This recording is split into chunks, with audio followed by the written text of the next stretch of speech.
जो चर्च के अलावा नन हॉस्टल भी था। जवान लड़कियां जो दुनिया के सारे बंधन और वैभव त्याग कर जीसस और मानवता की सेवा करने की कसम खाती थी, वो इसी हॉस्टल में रहकर अपनी ट्रेनिंग के कुछ साल बिताती थी। और जब उन्हें नन होने के सभी कर्तव्य सिखा दिए जाते तो उन्हें सेक्रेड हार्ट सोसाइटी से जुड़े किसी चर्च में भेज दिया जाता। ये मार्च का अंतिम शनिवार था।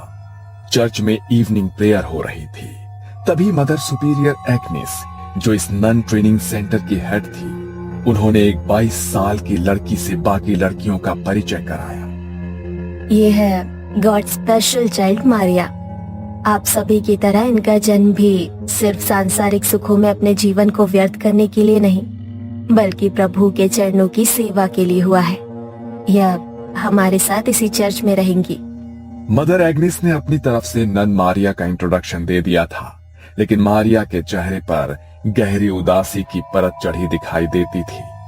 उसने न किसी से नजर मिलाई, न किसी को देखकर कोई भाव उसके चेहरे पर आया। बस जैसे ही मदर एग्नेस ने अपनी बात खत्म की, वो चुपचाप अपने कमरे की ओर निकल गई। ये लड़की तुमको कुछ अजीब नहीं लगा? मुझे तो ऐसा लगा जैसे उसे जबरदस्ती इधर भेजा है। पता नहीं, उसकी आंखों में कुछ है। I can feel it. Mother Agnes ने तुम्हारा बात सुना तो प्रॉब्लम हो जाएगा। बाद में देखते हैं। अगर ऐसा कुछ होगा तो वो खुद बोलेंगी ना। तुम क्यों अपना मूड खराब करता है? मोनिका के कहने पर उसके ही कमरे में रहने वाली रूमा चुपचाप अपने कमरे में लौट गई थी। लेकिन अभी भी मारिया का वो सपाट चेहरा, गहरी भीतर धसी आंखें उसके मन में कौंध रही थी। अगले दिन सवेरे प्रेयर के समय रोमा ने महसूस किया कि वो सबसे पीछे खड़ी हुई कुछ और ही बड़बड़ा रही है, जैसे वो इस प्रेयर से बचने की कोशिश कर रही हो। रोमा दबे पांव मारिया के नजदीक जाकर खड़ी हो गई और उसके मुंह से निकल रहे शब्दों को समझने की कोशिश करने लगी। मारिया कुछ अजीब सा बड़बड़ा रही थी, जो स्पष्ट तो बिल्कुल भी नहीं था, लेकिन रोमा के शरीर में उसकी आवाज से झुरझुरी सी दौड़ने लगी थी, क्योंकि मारिया किसी आदमी की दोहरी आवाज में कुछ बोल रही थी। कुछ तो अलग है इस लड़की में। मैं पता लगा कर रहूंगी आखिर इसका चक्कर क्या है। इसका दिमाग लगता है ठिकाने पर नहीं है। वैसे भी हम सबका यहाँ आने का कोई ना कोई कारण है। ये तो इतनी पढ़ी लिखी सुंदर है, कोई भी मिल सकता था इसको। यहाँ क्यों आई?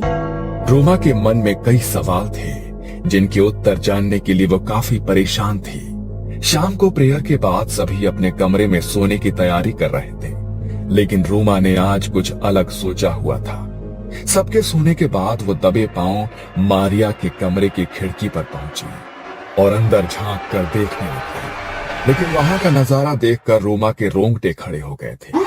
मारिया अंदर चेयर पर बैठी हुई थी, लेकिन वो चेयर पर ऐसे बैठी थी जैसे किसी ने उसके पूरे शरीर को मोड़ तरोड़ कर जबरदस्ती वहां बैठाया हो। उसके हाथ पैर बुरी तरह से गुथे हुए थे, गर्दन दूसरी ओर थी। ऐसा लगता था वहां कोई इंसान नहीं, रबर की गुड़िया पड़ी है। अचानक ही मारिया ने अपनी गर्दन रोमा की ओर घुमाई और इस बार मारिया का चेहरा देखकर रोमा की चीख निकल गई। मारिया की आंखों के चारों ओर गहरे स्याह गड्ढे दिखाई पड़ रहे थे। बाल बुरी तरह से उसके चेहरे पर बिखरे थे और दांत इतने काले थे जैसे किसी ने जलता हुआ कोयला उसके मुंह में रख दिया। रोमा की दिल दहला देने वाली चीख सुनकर मदर एग्नेस और बाकी लड़कियां दौड़कर वहां पहुंच गईं। रोमा जमीन पर पड़ी हुई थी और उसकी सांसें उखड़ रही थी। तुम यहाँ क्या कर रही हो? क्या हुआ है? रोमा ने उंगली से मारिया के कमरे की ओर इशारा किया। रोमा की हालत देखकर मदर एग्नेस ने खिड़की से अंदर की ओर देखा तो उसके भी होश उड़ गए। ओ जीसस, ये क्या है? मैं देखती हूँ, तुम लोग इधर ही रहना। मदर एग्नेस क्रॉस को हाथ में लेकर मारिया की ओर कदम बढ़ाती है तो मारिया अपनी कुर्सी से कूदकर नीचे जमीन पर आ जाती है और किसी जंगली जानवर की तरह गुर्राते हुए मदर एग्नेस को एक टक घूरने लगती है।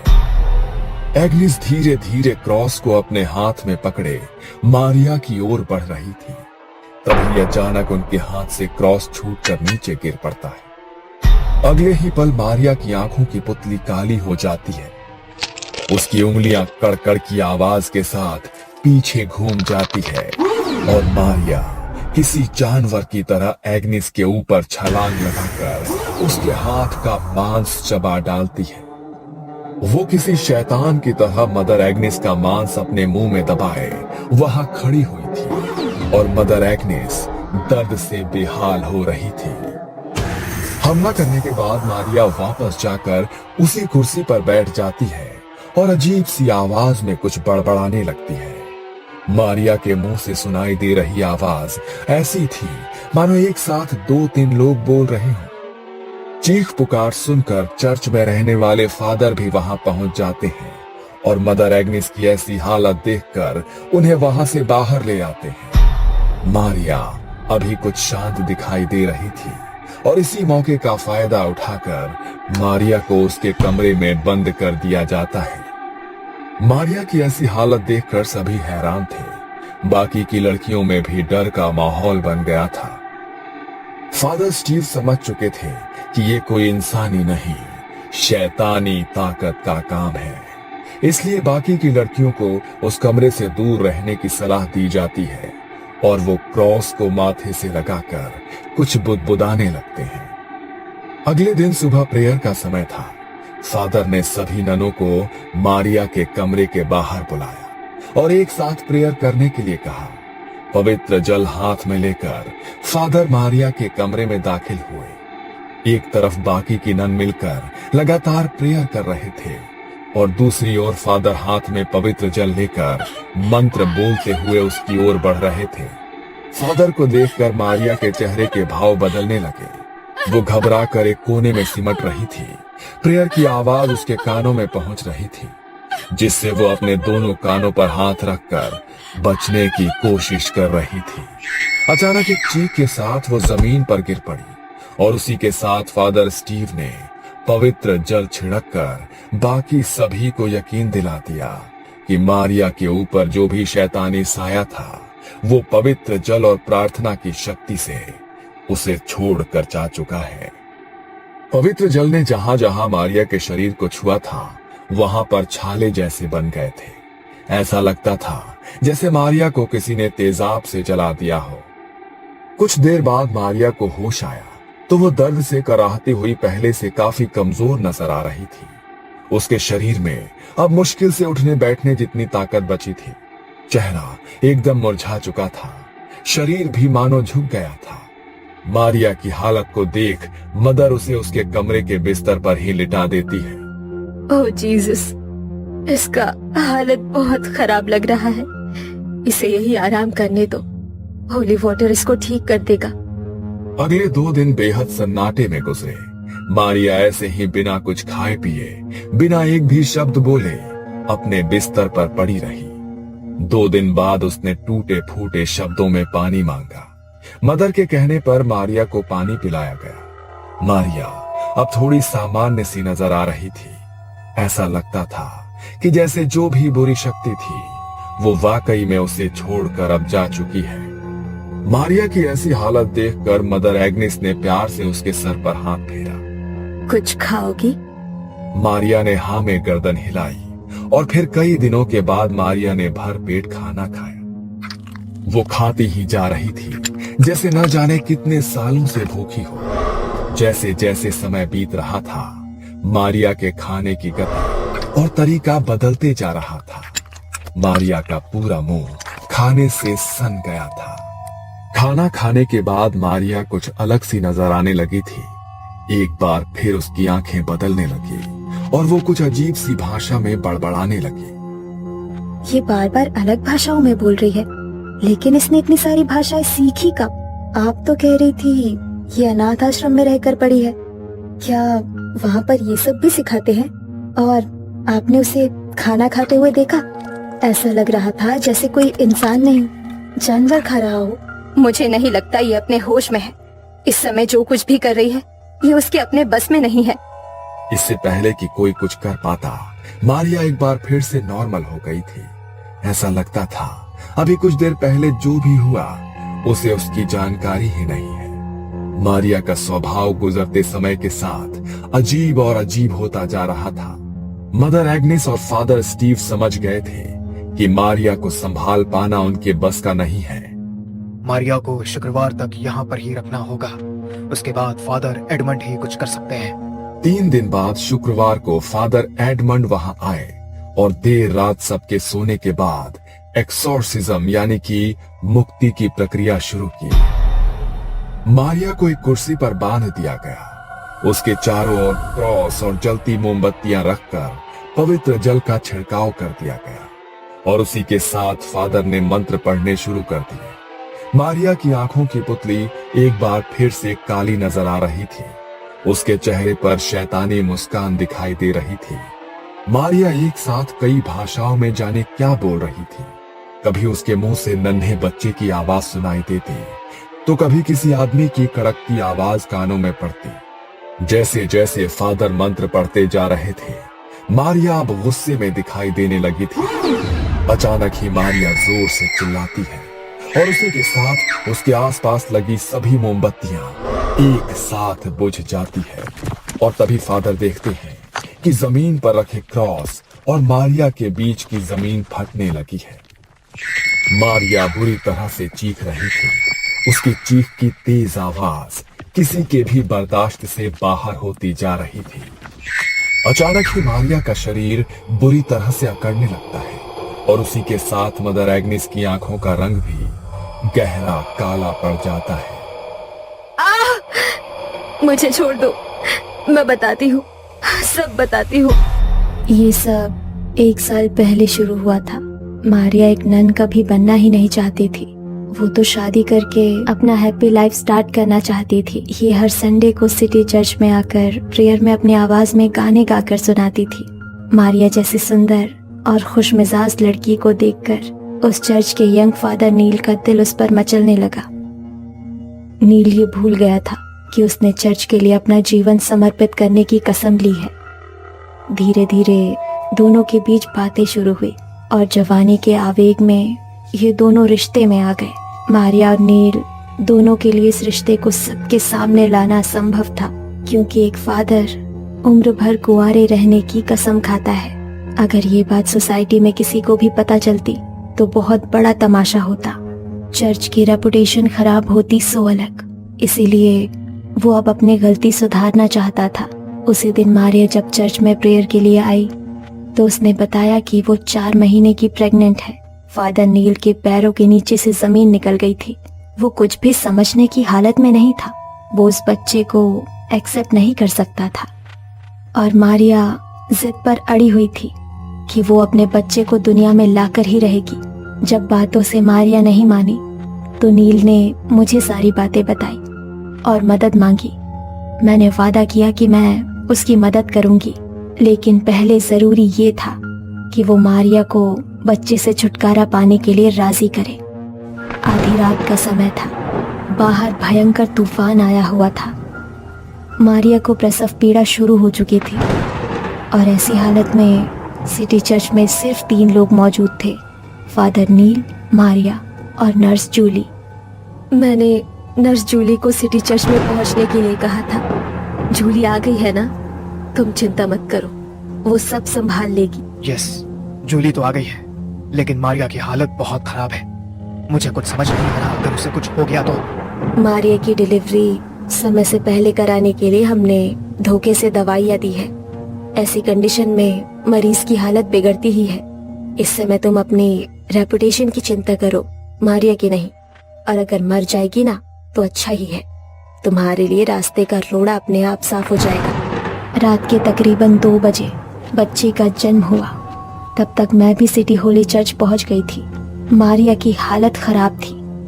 आपका बच्चा पैदा होते ही चल बसा। I am sorry. नर्स के इतना कहते ही मारिया चीख चीख कर रोने लगी। मैंने नर्स को इशारा किया और वो बच्चे को लेकर चर्च के पीछे बने कब्रिस्तान में आ गई। नील मारिया को संभालने की कोशिश कर रहा था और उसी क्षण हम दोनों ने मारिया के जीवित बच्चे को गड्ढा खोदकर दफना दिया। हमें लगा था कि ये सब भी उस बच्चे के साथ हमेशा के लिए दफन हो गया।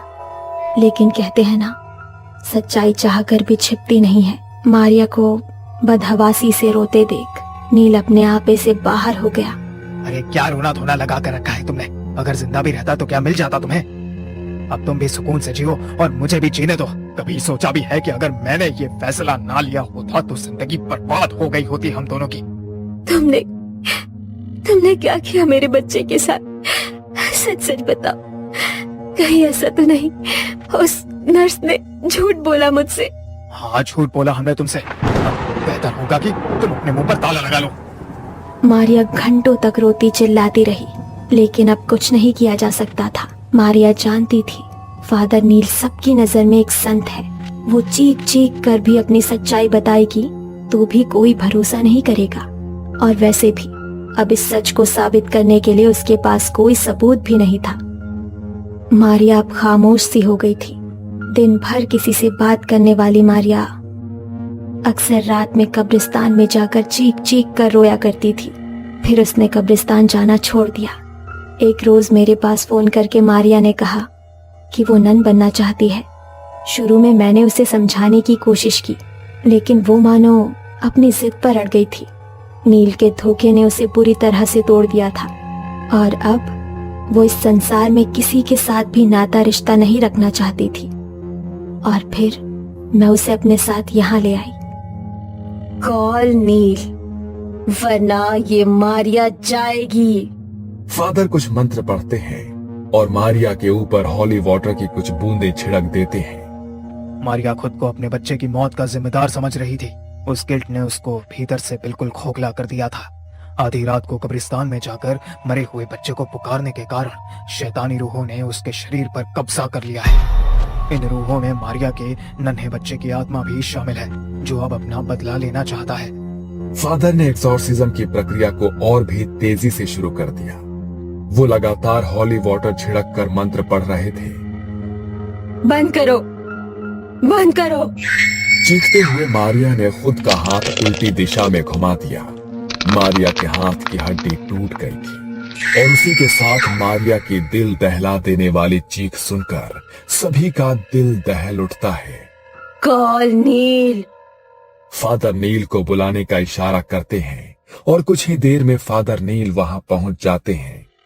नील को वहां पर देखकर मारिया डरावनी तरीके से जोर जोर से हंसने लगती है। नील घबराकर मदर एग्निस के पास आकर खड़ा हो जाता है। मुझे माफ कर दो मारिया, तुम बिल्कुल मत घबराना। फादर इस शैतानी रूह को तुम्हारे शरीर से जरूर दूर कर देंगे।